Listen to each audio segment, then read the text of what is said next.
မျက်မြင်တယောက်ရဲ့ဖုံးဆိုတာလေဒါသူတို့အတွက်ကမျက်လုံးတစ်လုံးလိုပဲဘာဖြစ်လို့လဲဆိုတော့ဒီလူဖုံးနဲ့ပဲအကုန်လုံးနဲ့ဆက်သွယ်နေရတယ်ပြောဆိုနေရတယ်ဟိုဟာပေါ့နော်ဒီဆက်သွယ်လေးလုပ်နေရတယ်ပေါ့နော်အဲဥစ္စာကိုခိုးသွားတာကိုအန်ဟောတာခိုးတယ်လို့ပါခိုးတဲ့ဖြစ်စဉ်ကဘယ်ချိန်မှဖြစ်တယ်လဲဆိုတော့ညပိုင်းမှာဖြစ်တာကွာညပိုင်းမှာဖြစ်တာညပိုင်း2 နာရီလောက်အိမ်နဲ့အိမ်မော်အကုန်လုံးအိမ်မော်ကြနေတဲ့အချိန်ကိုဖြစ်တာဘယ်လိုဖြစ်လဲဆိုရင်သူက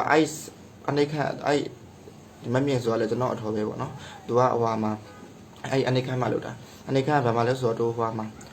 ဆိုတော့အနေခံကဘာမှလဲဆိုတော့အနေခံတော့အင်းစိတ်မှာဟိုဆိုင်တကားကိုလည်းသူကအရှာဒီလိုဘာသာတကားနဲ့ပိတ်ထားတာဘာသာတကားပိတ်ထားတဲ့ပြုံမှာသူကအထက်ကမှန်တကား slide မှန်တကားလည်းလုပ်ထားပေးတယ်အထက်ကအဲကုန်းပိတ်ထားဆိုတော့တကားတော့သူ slide မှန်တကားလုပ်ထားပါတော့မှန်တကားနဲ့မှအဆင်ပြေတာလေဒီမျက်လုံးကိုတဲ့ဒီလိုကတစ်စင်းနေနဲ့ဟိုမျက်လုံးမမြင်ပါဘူးဆိုတဲ့လူကဖုံခိုးတယ်အဲ့တခိုးလေတော်တော်ကိုအံ့ဩတတ်တယ်လားဒီလိုမျိုးတူလည်းမြင်ရတယ်ကိုလည်းမြင်ရတယ်လူကဖုံခိုးရကြတော့အဲ့လိုကြီးနည်းနည်းတော်သေးတယ်ကွာဒီဟိုဝိုင်ပြက်တွေပါတွေပေါ်မှာကပတ်နေတယ်ဆိုတာမှကိုကမြင်ရတယ်သူလည်းမြင်ရတယ်လူချင်းချင်းလိုက်တာနည်းနည်းခံနိုင်သေးတယ်